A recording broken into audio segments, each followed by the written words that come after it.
আসসালামু আলাইকুম। বাংলা সংবাদে সবাইকে স্বাগত জানাচ্ছি। আমি চিন্তিয়া হক। শুরুতেই সংবাদ শিরোনাম। আগামী বছরের প্রথমার্ধে নির্বাচন হতে হবে বলছেন জামায়াত আমির।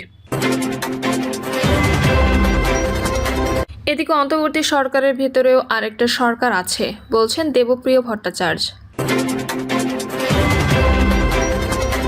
জানাবো ভিক্ষা লাগলে ভিক্ষা নে, চাঁদাবাজি ছাইড়া দে, স্লোগান শিবিরের। এবং সর্বশেষ জানাবো আগামীতে এনসিপি নেতৃত্বে সরকার গঠন হবে বলছেন নাসিরউদ্দিন পাটোয়ারি। শুনছিলেন সংবাদ শিরোনাম, এবারে বিস্তারিত। আগামী বছরের প্রথমার্ধে নির্বাচন হতে হবে বলছেন জামায়াত আমির। আগামী বছরের প্রথমার্ধে জাতীয় নির্বাচন হতে হবে, তবে এক্ষেত্রে কোনো অপরিপক্কতা মেনে নেওয়া হবে না বলে জানিয়েছেন জামায়াতে ইসলামীর আমির ডক্টর শফিকুর রহমান। ডক্টর শফিকুর রহমান বলেন, অতীতের বস্তাপচা প্রক্রিয়ায় নির্বাচন হলে জনগণ মেনে নেবে না। নির্বাচন হতে হবে স্বচ্ছ, প্রশাসনকে হতে হবে নিরপেক্ষ, নির্বাচন হতে হবে কালো টাকা আর পেশি শক্তির প্রভাবমুক্ত। এছাড়া বিয়ানীবাজার পৌর শহরের দাসগ্রাম এলাকায় উপজেলা ও পৌর জামায়াতের উদ্যোগে আয়োজিত সমাবেশে প্রধান অতিথির বক্তব্যে রাখেন জামায়াত আমির ডক্টর শফিকুর রহমান। তিনি বলেন, চারিত্রিক সম্পদের অভাবে 54 বছরেরও এই দেশ গঠন হয়নি। যারা দায়িত্বপ্রাপ্ত হন তারা জনগণের কথা ভাবেন না, তারা শুধু নিজের স্বার্থ দেখেন। তারা দুদককে ভয় পান, আল্লাহকে পান না। দুদকের পরিবর্তে আল্লাহকে ভয় করলে দেশ অনেক এগিয়ে যেত।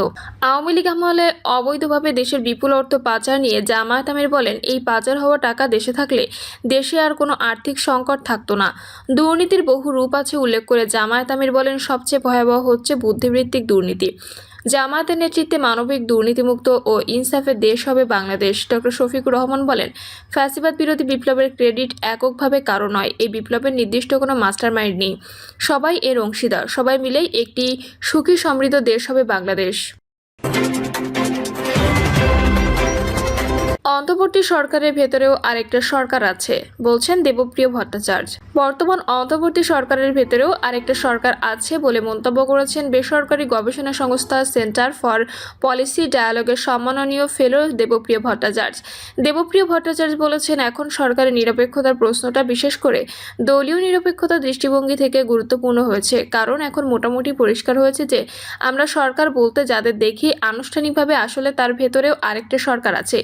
এটা এখন আর কোনো গোপন বিষয় নয়, এটাও সবার কাছেই প্রকাশ্য।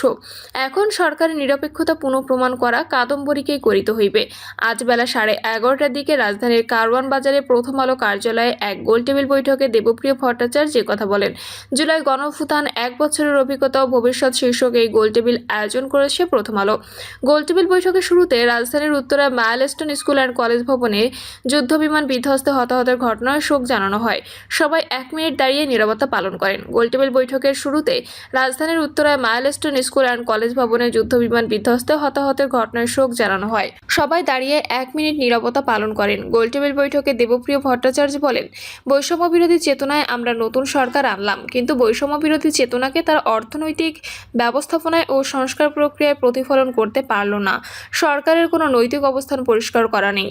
সর্বজনীন মানবাধিকারের ভিত্তিতে অর্থনৈতিক বিকাশকে চিন্তা করতে এবং দুর্বল জনগোষ্ঠীর পক্ষে দাঁড়াবে। সেই দুর্বল জনগোষ্ঠীকে চিহ্নিত করতে তার পক্ষে দাঁড়ানোর জন্য পদক্ষেপের ভেতরে গেল না এখনো পর্যন্ত। সেহেতু সংস্কারের যেটুকু সম্ভাবনা ছিল সেই সংস্কারের সেই সম্ভাবনাটুকুও গরিব মানুষ তো পরের কথা, এমনকি উৎপাদনশীল উদ্যোক্তা শ্রেণী তার ভেতর এলো না।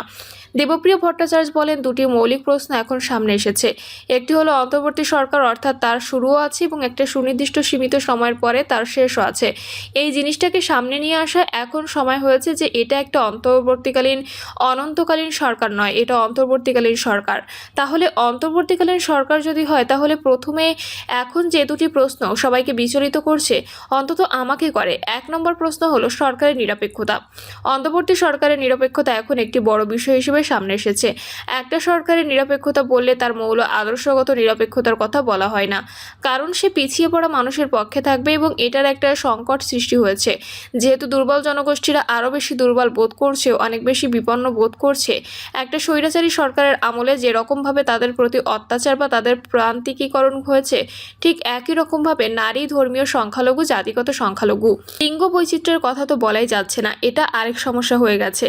দেবপ্রিয় আরও বলেন, কিন্তু এখন সরকারের নিরপেক্ষতার প্রশ্নটা বিশেষ করে দলীয় নিরপেক্ষতার দৃষ্টিভঙ্গি থেকে গুরুত্বপূর্ণ হয়েছে। এটা গুরুত্বপূর্ণ হয়েছে কারণ এখন মোটামুটি পরিষ্কার হয়েছে যে আমরা সরকার বলতে যাতে দেখি আনুষ্ঠানিকভাবে, আসলে তার ভেতরেও আরেকটা সরকার আছে। সরকারের ভেতরে যে সরকার আছে এটা এখন আর কোনো গোপন বিষয় নয়, এটা সবার কাছেই প্রকাশ্য। অন্তর্নিহিতভাবে যে ক্ষমতা চক্রটি আছে সেটাকে সরকারকে তারা চাইলেও তার প্রার্থিত এলাকাতেই পৌঁছাতে পারছে কিনা এটা একটা বিষয় হয়ে দাঁড়িয়েছে। এখন সরকারের নিরপেক্ষতা পুনঃপ্রমাণ করা কাদম্বরীকে করিতে হইবে। অন্তর্বর্তী সরকার চাইলেও এখন একটা ভালো নির্বাচন করতে পারবে কিনা বৈঠকে সেই প্রশ্ন রেখে অন্তর্বর্তীকালীন দেবপ্রিয় ভট্টাচার্য বলেন, আপোষ আতাত বা সিট ভাগাভাগি নির্বাচন নয়, একটা প্রকৃত নির্বাচন যেখানে মানুষ ভোট দেওয়ার পর শান্তিতে থাকবে। শুধু ভোটের দিন নয়, ভোটের পরের দিনও সে থাকবে।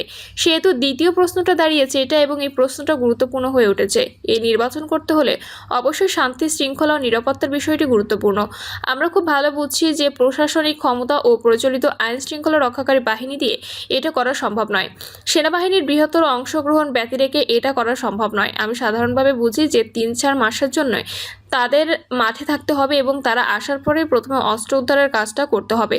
একই রকমভাবে হয়তো স্থানীয় প্রশাসনের সঙ্গে যুক্তভাবে তারা কি করবে সেক্ষেত্রে in aid two civil administration অথবা স্ট্রাইকিং ফোর্সের বাইরে গিয়ে কিছু একটা হতে হবে এবং সেনাবাহিনী আরেকটু প্রত্যক্ষ সক্রিয় অংশগ্রহণ লাগবে উল্লেখ করে দেবপ্রিয় বলেন, কিন্তু সরকারের সঙ্গে সেনাবাহিনীর সম্পর্ক মানুষের দুশ্চিন্তার কারণ হিসেবে আবির্ভূত হয়েছে। ফলে সরকারি নিরপেক্ষতা ও সরকারের সক্ষমতা এই দুটো বিষয় এখন দুটো বড় প্রশ্ন। যেহেতু এটা অন্তর্বর্তীকালীন সরকার, আমি মনে করি সরকারের সময় হয়েছে একটা ডেস্ক ক্লিয়ারিং লিস্ট করার। এখন যদি জাতির উদ্দেশ্যে মাননীয় প্রধান উপদেষ্টা বক্তৃতা দেন, আমি প্রত্যাশা করব যে তিনি কি দিয়ে সমাপ্ত করতে চাইছেন সেটাকে তিনি পরিষ্কার করবেন।